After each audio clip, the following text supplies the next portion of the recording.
Hello focus, अभी recently Andhra Pradesh state financial corporation ने एक डिटेल्ड एडवर्टाइजमेंट पब्लिश करा है regarding recruitment for various positions. हम इन वेरियस पोजीशंस में जो लॉ के रिगार्डिंग वैकेंसी निकाली गई है उसी को हम इन एंड आउट प्रॉपरली समझेंगे कि क्या इसमें हमारा एज क्राइटेरिया रखा गया है, क्या एजुकेशनल क्वालिफिकेशन मांगी गई है, क्या इसमें हमारा सिलेबस आने वाला है और कब हमारा एग्जाम होने वाला है। इन सारी डिटेल्स को मैं इस वीडियो में कवर करने वाला हूं। तो सबसे पहले हम देख लेते हैं, ये जो हमारी जॉब है वो कॉन्ट्रेक्चुअल बेसिस की जॉब है।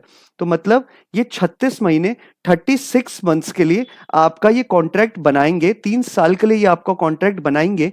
अगर आपकी परफॉर्मेंस और आपका काम, आपके सुपीरियर्स और आपके सीनियर्स को आपका काम पसंद आता है तो वो आपका कॉन्ट्रैक्ट को रिन्यू कर सकते हैं और आपके काम को, आपकी सर्विसेज और डिमांड कर सकते हैं। तो सबसे पहले हम देख लेते हैं, 3 साल का कॉन्ट्रैक्ट बनेगा तो आपकी ये जॉब जो है वो कॉन्ट्रैक्चुअल बेसिस की जॉब है। दूसरी चीज, इस फॉर्म की जो लास्ट डेट अप्लाई करने की है, आपको इस पूरे रिक्रूटमेंट प्रोसेस का अगर पार्ट बनना है तो इसकी लास्ट डेट है 30 जून 2023।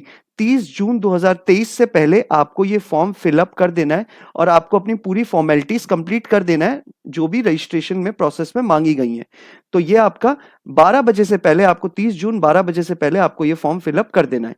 अब आपकी जो पोजीशन आपको ऑफर कर रहे हैं लोग, वो कर रहे हैं असिस्टेंट मैनेजर की एज एन लीगल ऑफिसर, और आपकी पोजीशन जो आपको डेजिग्नेशन दी जाएगी वो असिस्टेंट मैनेजर की दी जाएगी।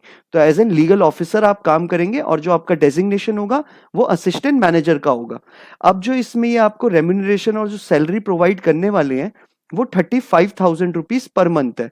और जैसा मैंने आपको बताया कॉन्ट्रेक्चुअल बेसिस की जॉब है, 36 मंथ के लिए, 3 साल के लिए आपका कॉन्ट्रैक्ट बनेगा। और अगर आपकी सर्विसेज उन्हें, आपके सुपीरियर्स को, आपके सीनियर्स को पसंद आती है तो आपके कॉन्ट्रैक्ट को रिन्यू कर देंगे या उसे एक्सटेंड कर दिया जाएगा। तो ये आपका, अब जो इसमें एजुकेशनल क्वालिफिकेशन मांगी गई है वो बोला है कि आपने अपनी ग्रेजुएशन, अगर आपने इंटीग्रेटेड कोर्स कर रखा है, मतलब बीए एलएलबी कर रखी है, तो आपके पास 55% के साथ आपने अपनी एलएलबी, मतलब इंटीग्रेटेड एलएलबी, जो आपने बीए एलएलबी की डिग्री मिली होगी उसमें आपके 55% या उससे ज्यादा होने चाहिए, तभी आप इस एलिजिबिलिटी क्राइटेरिया को फुलफिल कर पाएंगे। और जिन्होंने 3 ईयर का एलएलबी कोर्स करा है उनकी भी 55% प्लस उनका होना चाहिए, या 55% या उससे ज्यादा होना चाहिए। तो आपकी लॉ की डिग्री में आपके 55% या उससे ज्यादा होने चाहिए। अब इसमें बोला गया कि आपको बेसिक नॉलेज होनी चाहिए एमएस ऑफिस की। तो इन्होंने एजुकेशनल क्वालिफिकेशन में 2 चीजें आपसे डिमांड करी हैं। एक तो आपकी एलएलबी की में डिग्री में आपके 55% या उससे ज्यादा होने चाहिए, आपने स्कोर करा होना चाहिए। और दूसरी चीज, आपको बेसिक एमएस ऑफिस आना चाहिए। अब जो इन्होंने आपसे एक्सपीरियंस मांगा है वो बोला है आपका 2 साल का मिनिमम आपके पास एक्सपीरियंस होना चाहिए एज एन प्रैक्टिसिंग एडवोकेट। अब आपने अपनी जो वकालत करी है वो, या आपने बिजनेस में करी हो, या सिविल लॉ में करी हो हाई कोर्ट में, या डिस्ट्रिक्ट कोर्ट में, या डेप्ट रिकवरी में काम कराओ, या ट्राइब्यूनल्स में काम कराओ। तो अगर आपकी इन सब फील्ड में आपका एक्सपीरियंस है और आपको 2 साल हो चुके हैं एज एन प्रैक्टिसिंग एडवोकेट, तो आप एक परफेक्ट कैंडिडेट हैं इस फॉर्म को अप्लाई करने के लिए। तो आप इस फॉर्म को फिलअप कर सकते हैं बिफोर 30 जून 2023। अब इसमें इन्होंने बोला है कि जिससे भी आपने अपनी एलएलबी कंप्लीट करी है कॉलेज से, वो आपका कॉलेज अप्रूव्ड होना चाहिए यूजीसी और एआईसीटी के थ्रू, मतलब बार काउंसिल ऑफ इंडिया ने आपका कॉलेज को और आपकी यूनिवर्सिटी को अप्रूव कर रखा हो। अब इन्होंने बताया जो आपका एज क्राइटेरिया इन्होंने मांगा है वो आपकी जो एज होनी चाहिए वो 21 to 30, मतलब 21 to 30 ईयर्स के इन बिटवीन आपकी एज को लाए करना होगा। अगर आपकी 30 एज कंप्लीट हो चुकी है तो आप इस फॉर्म को अप्लाई नहीं कर सकते हैं। अगर आप अभी 30 साल से छोटे हैं, मतलब 1 मई 2023 से पहले अगर आपकी एज 30 कंप्लीट हो चुकी है तो आप ये फॉर्म अप्लाई नहीं कर सकते। अगर आपकी एज 1/5/2023 के बाद कंप्लीट होगी तो आप ये फॉर्म फिलअप कर सकते हैं। तो आप इस फॉर्म को फिलअप कर सकते हैं, और 21 साल से छोटा नहीं होना चाहिए और 30 साल से बड़ा नहीं होना चाहिए। अब जो इन्होंने एज रिलैक्सेशन दिया है वो एज पर गवर्नमेंट नॉर्म्स दिया है कि जो एससी और एसटी कैंडिडेट हैं उनको 5 साल का एज रिलैक्सेशन है, जो बैकवर्ड क्लास है बीसी के लिए उन्होंने 3 साल का, और जो फिजिकल कैंडिडेट्स हैं, जो फिजिकल हैंडीकैप चैलेंज्ड बच्चे हैं, उनके लिए 10 साल का एज रिलैक्सेशन दिया गया है, मतलब 5, 3 और 10। ठीक है। अब इन्होंने एक चीज और बोली है एलिजिबिलिटी क्राइटेरिया में कि आपको हिंदी, इंग्लिश लैंग्वेज बोलनी, लिखनी और पढ़नी आनी चाहिए, प्लस आपको तेलुगु लैंग्वेज भी बोलनी, लिखनी और पढ़नी आनी चाहिए। मतलब इंग्लिश और तेलुगु आपको लिखनी बोलनी पढ़नी आनी चाहिए। रेम्यूनरेशन मैंने आपको बता दिया 35,000 रुपीज है। SC ST के लिए जो ये फीस आपकी जो एप्लीकेशन फी रखी गई है वो 354 रुपीज रखी गई है इंक्लूसिव ऑफ GST। मतलब आपको टोटल 354 रुपीज सबमिट करने एज एन एप्लीकेशन फी, और ये 354 सिर्फ SC और ST कैंडिडेट के लिए है। और जो जनरल अनरिजर्व कैटेगरी और बैकवर्ड क्लास के लिए आपकी फीस है 590 रुपीज, 590 रुपए रखी गई है। आप इस पेमेंट को ऑनलाइन कर सकते हैं आराम से अपना, ठीक है। अब जो इसमें बोला गया, अगर आपको ये फॉर्म फिलअप करने में कोई भी आपको कोई भी प्रॉब्लम आती है या आप कुछ इश्यू फेस कर रहे होंगे तो आप मुझे नीचे कमेंट बॉक्स में लिख सकते हैं, मैं आपको वहां पर रिजॉल्व करके आपकी प्रॉब्लम को दूंगा कि आप इसे ऐसे कर लीजिए।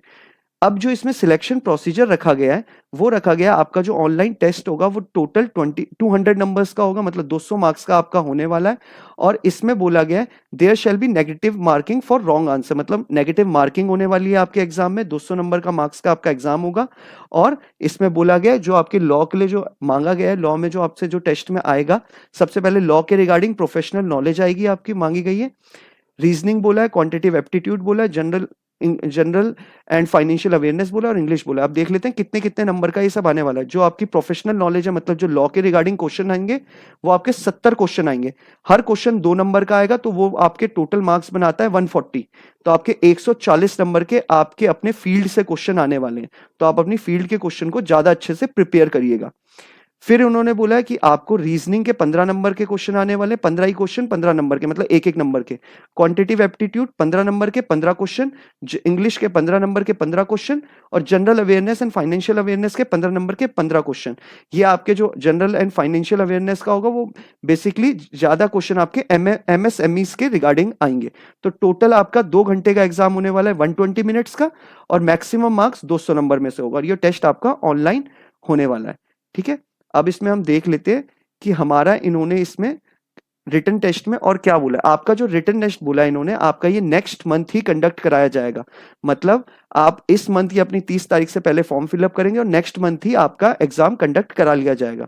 ये आपके एंट्रेंस होगा वो आपका विजयवाड़ा में होगा, विशाखापट्टनम, राजमुंद्री, एल्लूरू, गुंटर, ओंगेले, तिरुपति, कडाप्पा, कुर्नूल और हैदराबाद। इन सारी जगहों को आप फॉर्म फिलअप कर सकते हैं। आप इनमें से किसी भी सेंटर को चूज करके वहां अपना एग्जाम दे सकते हैं। तो ये आपके सेंटर्स है। अब इसके बाद इन्होंने बोला है कि अगर आपको ये 36 महीने आपको जो कॉन्ट्रेक्चुअल बेसिस है इसमें आपको बॉन्ड साइन कराया जाएगा। अगर आप 1 साल से पहले अपनी जॉब को क्विट करते हैं, मतलब आप इस कॉन्ट्रैक्ट को अपना छोड़ना चाहते हैं कि मैं नहीं करना चाहता, अब इस कंपनी में काम नहीं करना चाहता हूं, इस ऑर्गेनाइजेशन में, तो आपको 1 लाख रुपए कंपनी को पे करने पड़ेंगे। 1 लाख रुपए आपको ऑर्गेनाइजेशन को पे करने पड़ेंगे, क्योंकि आप विद इन 1 ईयर में अपनी सर्विसेज छोड़ के जा रहे हैं और आपका कॉन्ट्रैक्ट 36 मंथ्स के लिए था, मतलब 3 साल के लिए था, और आप 1 साल में जॉब छोड़ के जा रहे हैं। तो आपको कंपनी को, ऑर्गेनाइजेशन को 1 लाख रुपए देने पड़ेंगे, क्योंकि आप उन्होंने अपना रिक्रूटमेंट प्रोसेस को फिर से उन्हें ऑर्गेनाइज करवाना पड़ेगा, इसलिए। तो ये आपसे बताया गया कि आपका ये बॉन्ड बनेगा इसमें 3 साल का। अगर आप उसमें 1 साल में ही जॉब छोड़ेंगे तो आपको लाख रुपए देने पड़ेंगे वापस ऑर्गेनाइजेशन को। अब आपके इसमें सारे डॉक्यूमेंट्स बोले गए हैं, आपके सारे डॉक्यूमेंट्स लगने वाले हैं इसमें। आपको डिक्लेरेशन भी डालना है इसमें, अपना थंब का इंप्रेशन डालना है। याद रखिएगा आपको अपने लेफ्ट थंब का इंप्रेशन भी अपलोड करना है एज ए स्कैन्ड कॉपी। अपने हाथ से हैंड रिटन आपको अपना वो देना है, डिक्लेरेशन देना है, वो भी आपको फोटो क्लिक करके उसको अपलोड करना है, ठीक है। तो और फोटो और साइन तो है ही है, और बाकी आपके जो भी डॉक्यूमेंट्स है मांगे गए हैं वो भी आपको अपलोड करने हैं। बाकी इनकेस अगर आपको ये फॉर्म फिलअप करने में कोई भी इश्यू फेस होता है तो आप मुझे नीचे कमेंट बॉक्स में लिखिएगा, मैं उसको प्रॉपरली रिजॉल्व करने की कोशिश करूंगा। बाकी अगर आपको ये वीडियो पसंद आई हो तो आप इसे please like, share and subscribe करिएगा। Thank you so much.